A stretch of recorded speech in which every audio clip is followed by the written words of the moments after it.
Good afternoon. Uh, I'm going to tell you about during the occupation, the Germans brought shows over here, which were really very, very good. They were at the Forum, and the way they laid out the Forum was that the Germans had the middle part of it, because the Forum was in three sections. It was a cinema. And in those three sections, the Germans had one side, the middle, and then the locals had the side. And I don't know who had the other side of the forum, but they brought over some really wonderful shows.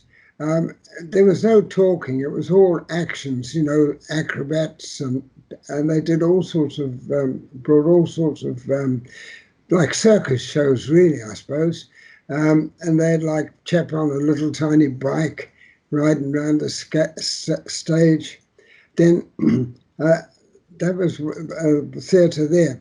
Now the Germans also had their field bands, and they were really the music was lovely actually, and they used to play in the Royal Square.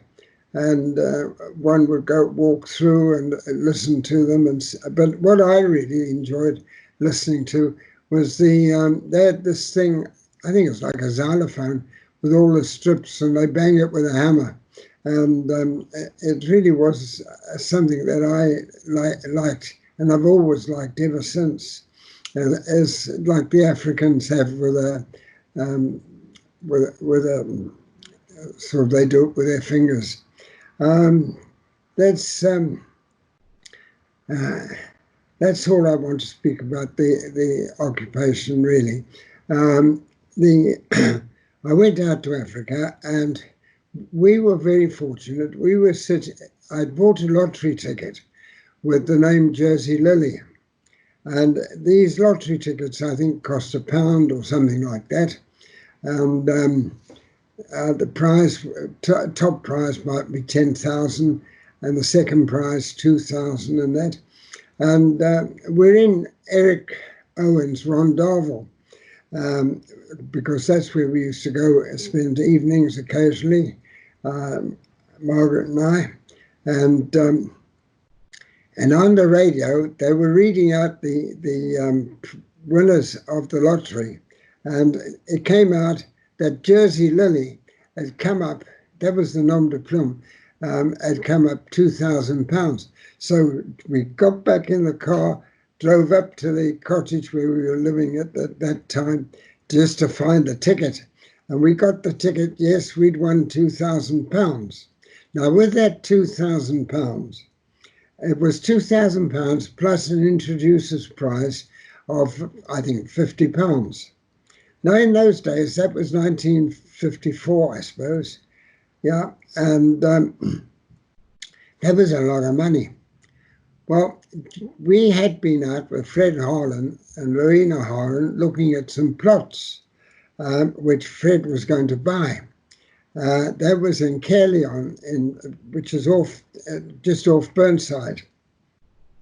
And we'd been around these a couple of days prior to the lottery.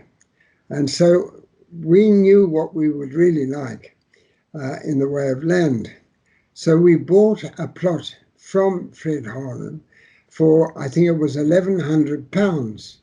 And it was raw bush, full of stone, full of just raw bush. And down in the corner, far corner of the road, was a Mrs. Matheson. And when we bought that plot, and we had a party on there, drinks and that, a few beers, and with a crowd of people, after we picked up the lottery money. And it was a wonderful blessing that was that £2,000, because then we built a cottage all in stone, and the stone was all off the plot. Now, what I did, Africans were very good stonemasons, and they, as long as you gave them the chisels and the hammers, they could dress stone and quite nicely, and you paid them a fee for each stone. And if they were big stones, you paid them threepence or fourpence, and small stones, tuppence, and if they were just rubbish stones, virtually a penny. But they aimed at the bigger stones because they made more money. And usually they made about 20 or 30 stones a day. So they used to get quite reasonable money from that. I used to sharpen the chisels at work, and I got them forged, the special chisels for hammering. And they used to break up big rocks, and they used to split them with what they call plugs and feathers. They drill a row of holes and then put the plugs in and then tap them, and the rock would split in half. It was a technique they did. Now we started building the cottage. Now it was only one bedroom, a kitchen and a garage, which really was meant to be our lounge, was the garage, and the kitchen and one bedroom, and we got a toilet outside. That was the plan. But I made a major mistake, and I should have put the house a foot higher, because what happened when it came to the drainage for the toilet, I hadn't got enough slope to get through to where the drainage should be. So I ended up putting a septic tank in the granite, and it meant that we had to drill holes and blast to make this septic tank. Now that septic tank was about 6 foot, or could have been 8 foot by 4 foot, and it was down at least 6 foot deep. But we did have a bit above ground, so it wasn't all that. But that was the toilet problem, and then the actual drainaway went behind what we call the outbuildings, the kayas, and it was huge. But there were so many rocks here, I had to make a very, very big drainage point for the drainaway. I could have dropped a double-decker bus down there. It was so big, but there were rocks in there so as well. And that's the whole idea of the drainaway. We never had trouble with the septic tank, really, neither the septic tank or the drainaway. Everything on that worked very, very well. The only snag was with the T-pipe, when it came from the toilet, instead of going down into the ground, I used the T-pipe on its side. So there was no U-bend. The only U-bend was in the toilet itself. And the toilet was outside the house. And we had to go, when we wanted to go to the toilet, we had to go out into the open, and there were steps down because we built on a slope. And it was a major slope. It was level at the one end and at least 4 foot high at the other. But eventually we filled in behind the cottage, all with stone and soil, and had a lawn at the back. That was very nice. But the cottage itself, I was very inexperienced. Don't forget, I was only about 25, 26 at the time, and I had no experience in building except talking to the chaps at work who'd all built their own places. And a corrugated iron roof, but what I should have done was used stones on the outside, but a brick inner wall. Because what happened was that when it came to the windows, in the one part, I'd got a taper. So the window was, shall we say, 6 or 8 inches in from the stonework. Then up at the top, from 6 inches, it went to 8 inches. So it ended up, and I got lumps, the stones weren't all even. So I ended up having to plaster, very, very thick plaster to take up the discrepancies in the wall. And also, when we we weren't quite square. So one end of the house was 13 feet, but at the other end of the house it was 12 feet. So we ended up having to get bigger sheets of Celotex for the ceilings.